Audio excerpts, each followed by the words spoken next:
I thought I knew them, but I was wrong. The moment those words left my mouth, the silence in the room was deafening. My family, the ones I had devoted my entire life to, had turned their backs on me, and I had no idea how it had happened. It all started with something simple, an invitation. Or rather, the lack of one. When I turned 68, I decided to invite my children and grandchildren over for what I thought would be a simple dinner.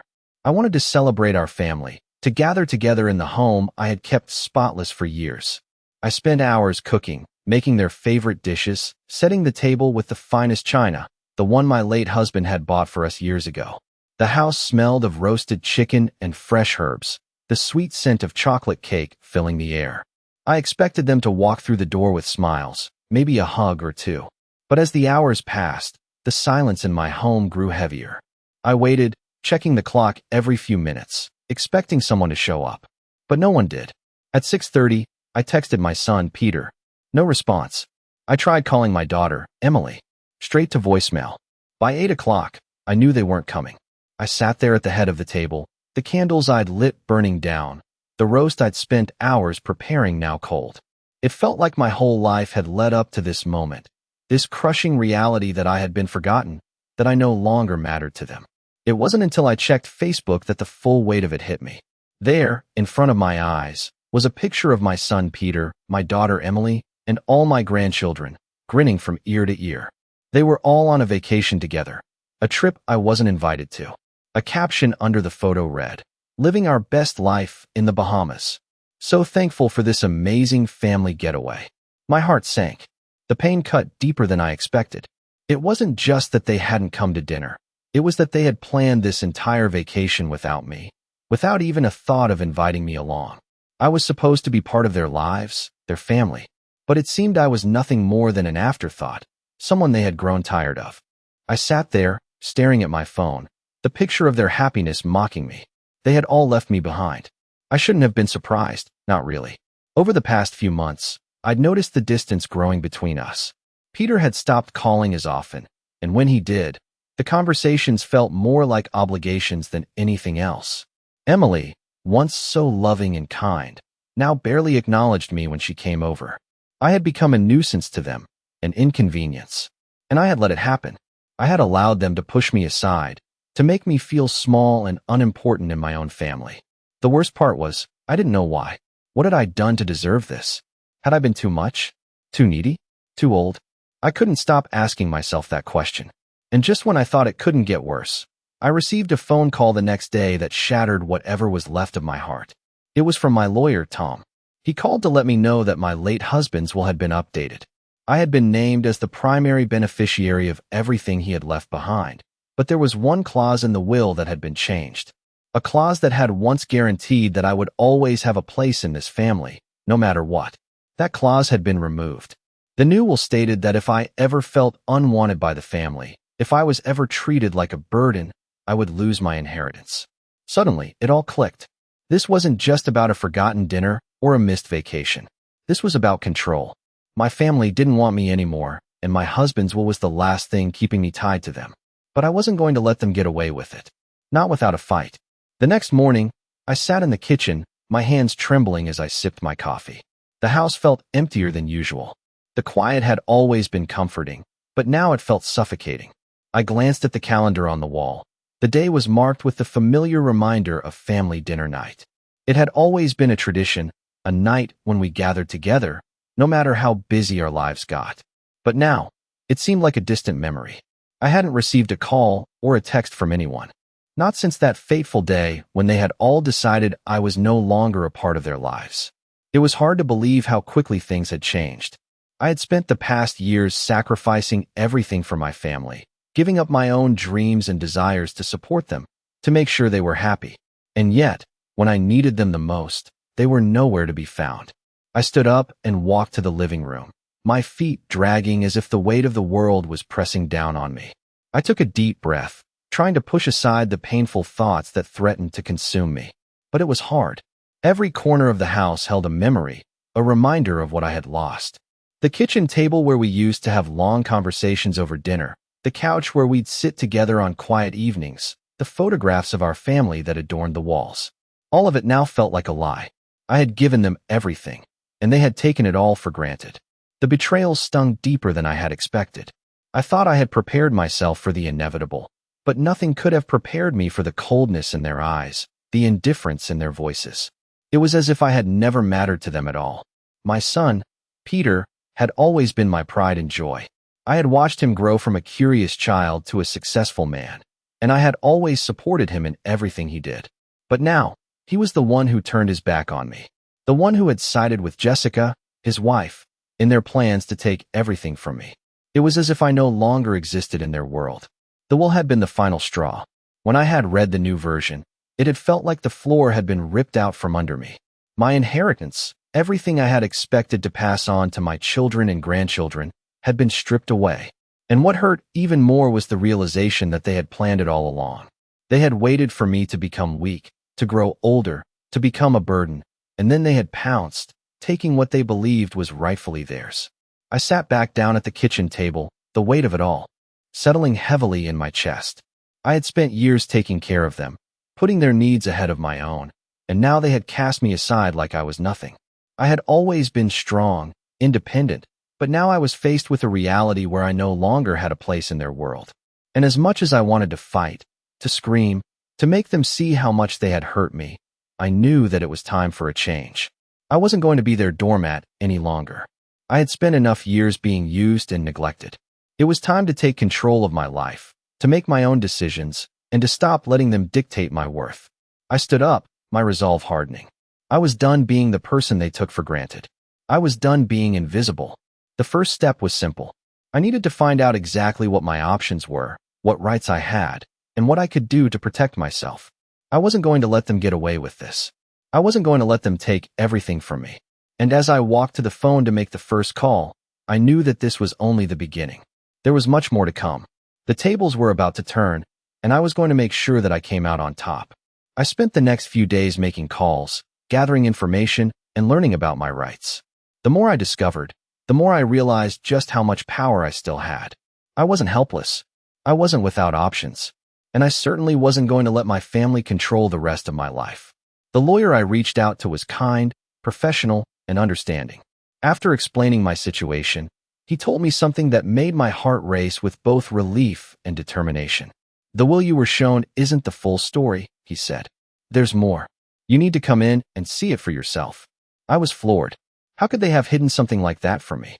I'd spent so much time stewing in self-pity, thinking I was completely powerless, but now I was starting to see the cracks in their plan. I scheduled an appointment immediately. When I arrived at the law office, I was anxious, but I kept my composure. I didn't want them to see my fear, not anymore. This time, I was taking control of the situation. The lawyer handed me a stack of papers. This is the original will, he said. The one your son and daughter-in-law tried to suppress. I opened the first page, and my eyes widened. There it was, in black and white. A clause stating that if I was mistreated or made to feel unwelcome by the family, I would inherit everything. I felt a rush of vindication. This wasn't just a legal document. It was proof that my husband had known exactly what was going on, that he had set this up to protect me. The tears started to sting my eyes, but I held them back. This was my moment, and I wasn't going to waste it. They thought they could erase me from the family, I whispered to myself. But they were wrong. I knew what I had to do. My next step was clear. I needed to make sure my family understood the consequences of their actions. I wasn't going to let them get away with betraying me. I had been patient, too patient, but now it was time to make them see what they had done. When I left the lawyer's office, I was more determined than ever. The house I had once thought was no longer mine. It was mine, and I was taking it back. The life I had worked so hard to build was not going to be taken away by people who had no respect for me.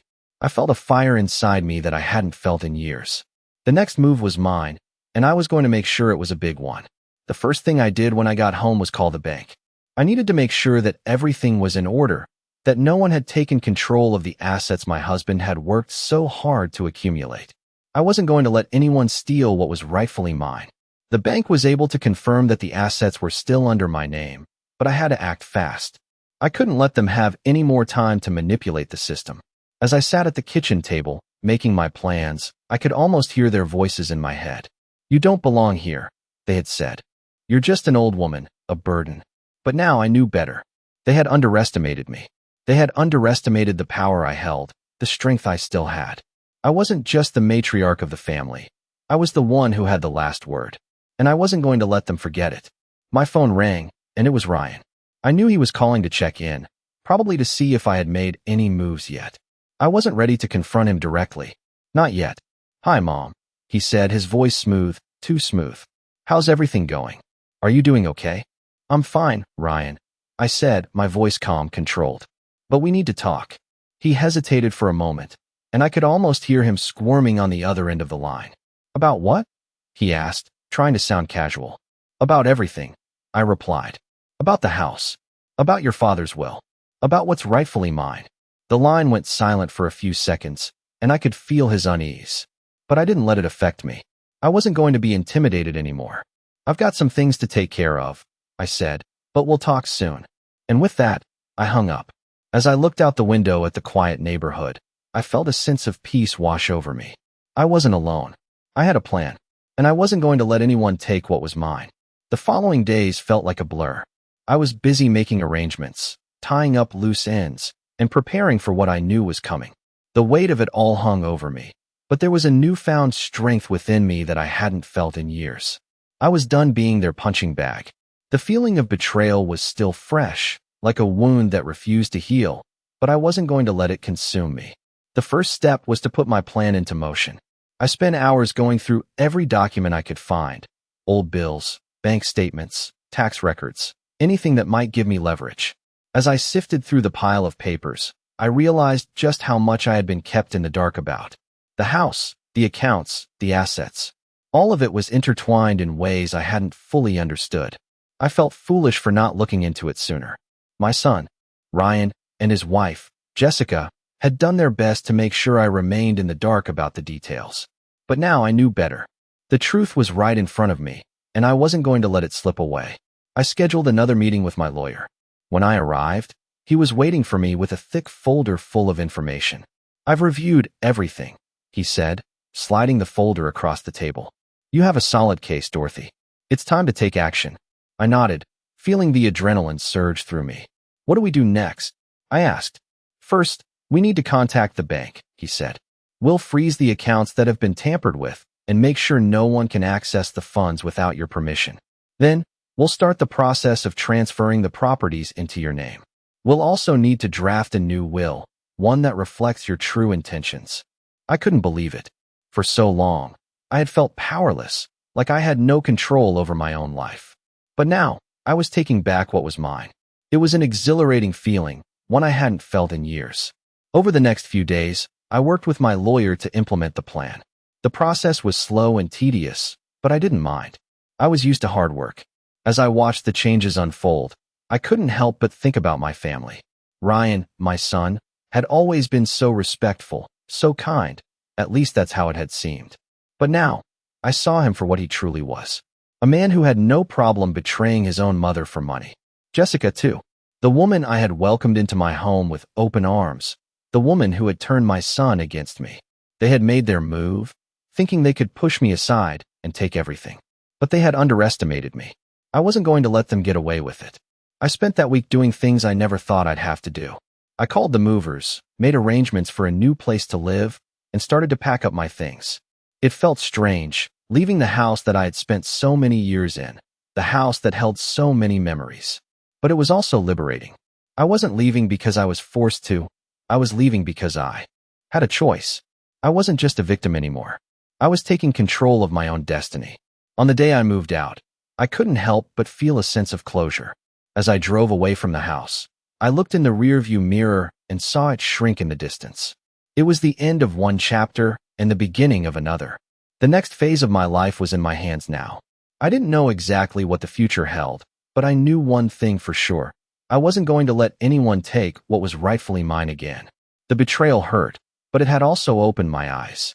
I was stronger than I had realized, and I wasn't going to let anyone forget it. The days that followed were a blur of decisions, paperwork, and subtle moves. I knew I couldn't waste any more time.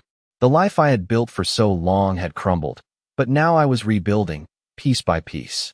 There were moments when the weight of everything hit me, Moments when I would pause and think about how my family had turned their backs on me, how they had treated me like an invisible servant. But every time those feelings crept in, I pushed them aside. I had no room for weakness anymore. I was done crying over what was lost. I had work to do. I spent the next few weeks going through every single detail of my father-in-law's will with my lawyer. It was meticulous work, but it was necessary. It was the key to everything. As we dug deeper, I began to understand just how far Ryan and Jessica had gone to cover their tracks. They had sold off properties that were supposed to go to me, transferred money into accounts they thought I couldn't access. They had assumed I was too old, too tired to fight back. They were wrong. Each new discovery gave me more confidence. The anger I had felt in the beginning was turning into something else now. Something sharper, something purposeful. I wasn't just angry anymore. I was focused. My lawyer and I worked on drafting a plan to seize control of everything that had been taken from me. I knew it wouldn't be easy, but I also knew that the law was on my side. It was time to show my family that they had underestimated me. I made a few more calls. This time, I wasn't asking for information. I was taking action. I called the bank, the one where Jessica had transferred money behind my back. I spoke to the manager, calmly explaining the situation. Within an hour, they had frozen the accounts that had been tampered with. I had no idea how Jessica had thought she could get away with it. It seemed so obvious now. Once the accounts were frozen, I called a real estate agent. I wasn't planning to keep the properties they had sold off. No, I was going to take back what was mine. The next morning, I signed the paperwork to regain control of the properties. It was a small step, but it felt monumental. I was no longer helpless. I was no longer a bystander in my own life. When I called Ryan to inform him of what had happened, his voice was tight, unsure. "What do you mean? You've taken back the properties?" he asked. "What's going on, Mom?" "I'm taking back what's rightfully mine," I said, my voice steady. "And you're going to have to face the consequences of what you did." There was a long silence on the other end of the line, and for the first time in a long while, I felt like I had the upper hand. "We didn't mean for things to get so out of hand," Ryan said, but I could hear the panic in his voice. "We thought you wouldn't mind." "You thought wrong," I replied, hanging up the phone. I wasn't going to listen to their excuses anymore. They had made their choices, and now it was time for them to live with the consequences. The following weeks were a whirlwind. I made sure everything was in place: my new home, the bank accounts, the properties. I wasn't just protecting myself. I was taking back what had been stolen from me. It was no longer about revenge. It was about regaining control. And with every step I took, I felt a weight lift off my shoulders. I wasn't alone in this anymore. I had the law on my side, and most importantly, I had my own strength. As the days went by, I started to feel something I hadn't felt in years: peace. I no longer felt like a prisoner in my own life. I wasn't being used. I wasn't being taken for granted. I was free. And the best part? They had no idea what was coming next.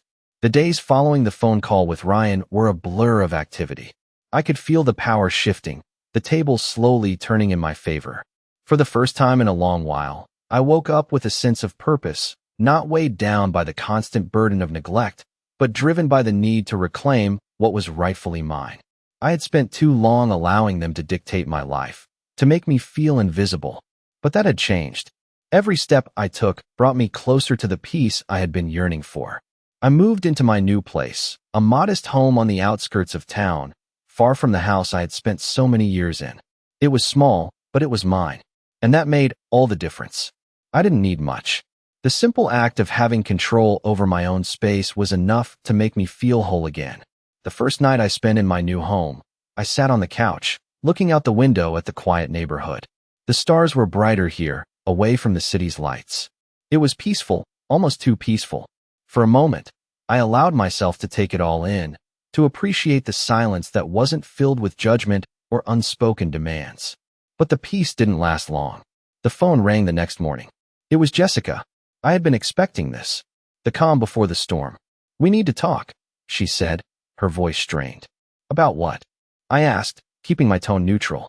"About the will," she replied. "About everything." I could hear the desperation in her voice, but I wasn't moved. She had no power over me anymore. "What about it?" I asked, though I already knew what she wanted. "You can't just take everything," she said. "This isn't how it's supposed to be." I felt a small sense of satisfaction at hearing the panic in her voice. It's exactly how it's supposed to be, I replied calmly. And I'm not going to let you or Ryan bully me into giving up what's mine. There was a long pause on the other end of the line. Then, she spoke again, her voice quieter now. You don't understand. Ryan, he's been stressed, and we're just trying to make things work. You don't need all of this. I need what I've earned, I said, my voice steady, unwavering. You don't get to decide what I need anymore. The silence on the other end of the phone was almost deafening. I could almost picture Jessica standing there, trying to figure out her next move. But the truth was, she didn't have one. I had taken the power back, and she knew it. We're not done with this, she said, her voice a little firmer now. You'll regret this.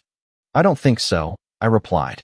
You see, Jessica, I'm done being your punching bag. I'm done letting you walk all over me. I hung up the phone before she could respond. The conversation had ended, but I knew it wasn't really over. I had made my stand, and I wasn't backing down. As the days went by, I felt more confident, more at peace. The tension in my shoulders began to ease, the constant knot in my stomach loosening with each passing day. I started taking walks in the mornings, enjoying the fresh air, the freedom. For the first time in years, I felt like I had my life back. I spent the next week focusing on me, taking care of myself, doing things that made me happy. I started to reconnect with old friends, people I had neglected for too long.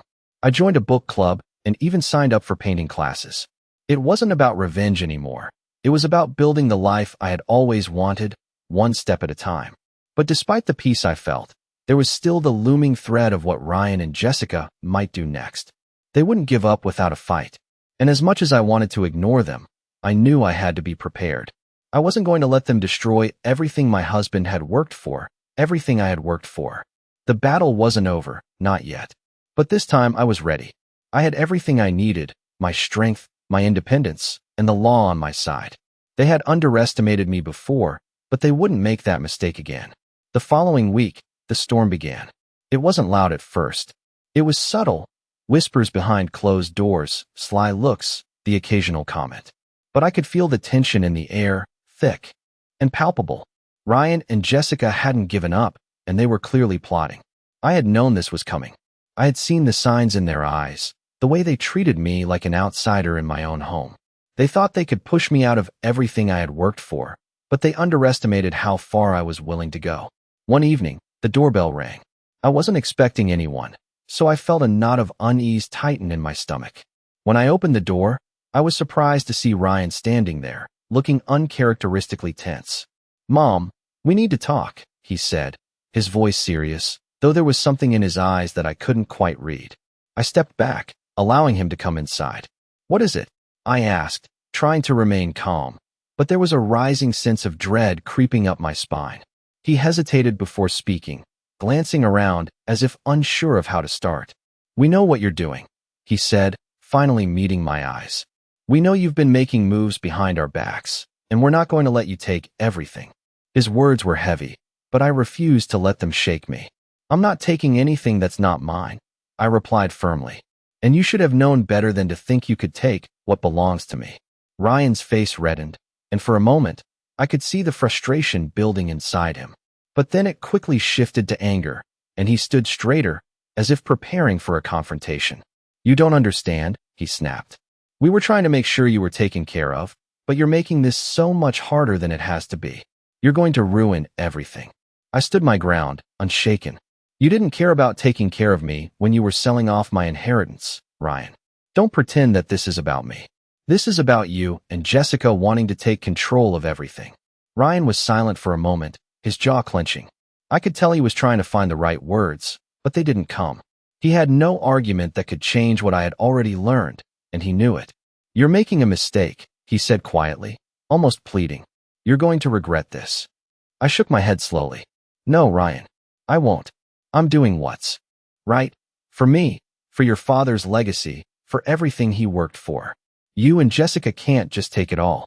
He stood there for a moment, seemingly at a loss, before he turned on his heel and stormed out. The door slammed behind him, and I was left standing there, the silence in the house almost deafening. But I felt no fear. I felt nothing but clarity. The weight of their threats no longer affected me. I had taken control, and nothing was going to make me back down. That night, I didn't sleep much. My mind raced with possibilities. What would Ryan and Jessica do next? They wouldn't stop. I knew that. But neither would I. I had my plan, and I wasn't going to let them derail it. The next morning, I contacted my lawyer again. It was time to make my next move. It's time to act, I said to him over the phone. Let's file the papers. Let's make it official. He agreed without hesitation. I knew it wasn't going to be easy, but I was prepared for whatever came next. As I hung up the phone, I felt a surge of confidence. I was no longer the helpless woman they thought they could push around. I was Dorothy Evans, and I was taking back what was mine. The morning after I made the call to my lawyer, I felt the air shift in the house. It was a quiet, tense kind of energy, like something was about to happen, something I had been waiting for. I wasn't sure how Ryan and Jessica would respond, but I knew they wouldn't give up without a fight. I stood at the kitchen counter, sipping my coffee, my mind turning over the possibilities. How far would they go to keep what they thought was theirs? And how far would I go to make sure they couldn't take it from me? The phone rang just as I finished my cup. It was Ryan. His voice was softer this time, less confrontational, but I could hear the underlying tension. Mom, he started, we need to talk. We've been thinking about everything, and I just want to clear the air. Clear the air. I repeated, trying to keep my tone neutral. What do you mean? Look, I know things have gotten out of hand, Ryan said, his voice faltering. But we didn't mean for it to get this far. We thought we were doing what was best. Best for who? I asked, my voice growing more steady with each word. You or me? There was a long pause on the other end. Ryan clearly didn't expect that response. Mom, I'm just trying to say that I think we should come to some sort of understanding. This doesn't have to be a fight. You don't have to take everything. We can figure this out. I could almost see him standing there, trying to navigate through the mess he had created, trying to convince me to back down. Ryan, I said calmly, this was never about taking everything. This is about you and Jessica taking what wasn't yours. And now, I'm just taking back what was promised to me. He was silent for a long moment, and I could tell he didn't have an argument that could change my mind. You don't get it, he said finally, his voice a bit more resigned. This is tearing the family apart. The family was already falling apart long before this, I replied. You and Jessica made your choices. And now, I'm making mine. I hung up the phone without waiting for a response. As I placed the phone down, I felt a strange sense of calm wash over me. I was no longer uncertain. I wasn't wavering. I had been strong, too strong for too long, and now it was paying off. I knew I had to prepare myself for what was coming next. Ryan and Jessica wouldn't just walk away. They would try to fight back, to use whatever they could to get me to give up. But I wasn't going to back down. I wasn't going to let them win. The next few days were filled with small victories. The papers were signed, the assets were officially mine, and the family home was no longer in Ryan's hands. But even as the victory settled in, I knew this was just the beginning. It wasn't enough to reclaim what was mine. I had to make sure that Ryan and Jessica understood the gravity of what they had done. I wasn't going to let them continue to destroy the family. I needed to make them see how wrong they were. The final step was coming, and I knew exactly how to handle it. I scheduled a family meeting. This was it. The moment where everything would be laid out in front of them. I wasn't going to play the passive role anymore. I wasn't going to sit quietly while they took everything I had left. It was time for the truth to be spoken, and for them to see that I wasn't someone they could walk over anymore. The day of the family meeting arrived, and I could feel the anticipation in the air. It wasn't just a gathering. It was the moment everything would come to light. I spent the morning preparing, making sure everything was in place, and rehearsing what I was going to say. There was no room for hesitation. I wasn't just reclaiming my inheritance. I was reclaiming my dignity, my place in this family. I wasn't going to let them treat me like I was invisible anymore. As I waited for Ryan and Jessica to arrive, I could feel the weight of the years of sacrifice pressing down on me. I had always put them first, always made sure they had what they needed, even when it meant neglecting my own desires. I had hoped that one day they would see that they would appreciate everything I had done for them. But that day never came. I was nothing more than a means to an end, someone to be used, not valued. And now, as I sat in the living room, I realized how much I had underestimated myself. I had spent too much time waiting for them to see me for who I truly was. But the truth was, I didn't need their approval. I didn't need their validation. I was enough on my own. The doorbell rang, and my heart skipped a beat. It was them. I stood up slowly, took a deep breath, and walked to the door. When I opened it, Ryan and Jessica were standing there, looking uneasy, their eyes avoiding mine. They didn't have the same confidence they had before. They knew things had changed. "Mom," Ryan said, his voice hesitant. "We came to talk." "I know," I replied, my voice calm but firm. "And we're going to talk. But this time, the truth is going to be told." They stepped inside, and we all sat down in the living room, a familiar space that suddenly felt foreign to me. I looked at them. Both, the weight of everything I had kept inside finally coming to the surface. "You've both been lying to me," I said, my voice steady but sharp. "You've been plotting behind my back, thinking I wouldn't notice, thinking I wouldn't fight back. Well, I'm done being your fool." They both shifted in their seats, but neither said anything. I could see the guilt in their eyes, but there was still a hint of defiance. "I trusted you, Ryan," I continued. "I trusted you with everything. And you, Jessica, you came into our family, and I welcomed you with open arms. And this is how you repay me." Jessica opened her mouth to speak, but I held up my hand, stopping her. "No," I said. "I don't want to hear any more excuses. The time for explanations is over." I stood up, walked over to the table, and placed the will in front of them. "This is the real will. The one your father's lawyer hid from me. The one that proves everything. I'm not just a passive observer in my own life anymore." They both stared at the document, their faces pale as they realized the full weight of what they had done. "I've spent too many years being the good mother, the good grandmother," I said, my voice now filled with determination. "But you took everything I had, and you tried to take more. And I won't stand for it." Ryan looked at me, his voice barely a whisper. "Mom, we didn't mean for it to go this far."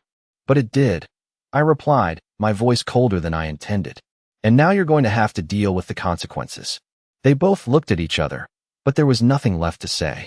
The truth had been laid bare, and they knew they had lost.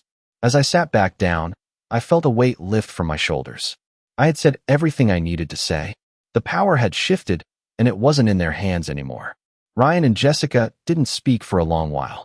The silence between us was thick, but this time, it wasn't uncomfortable. It was peaceful. For the first time in years, I felt like I had control over my own life. I wasn't just a figure in their story, I was the author of my own. The meeting ended with no further words. They left quietly, and I stayed behind in my home, in my space, knowing that I had fought for what was mine and won. It wasn't about the money or the property. It was about reclaiming my place in my own life, about making sure that I would never again be treated like I didn't matter.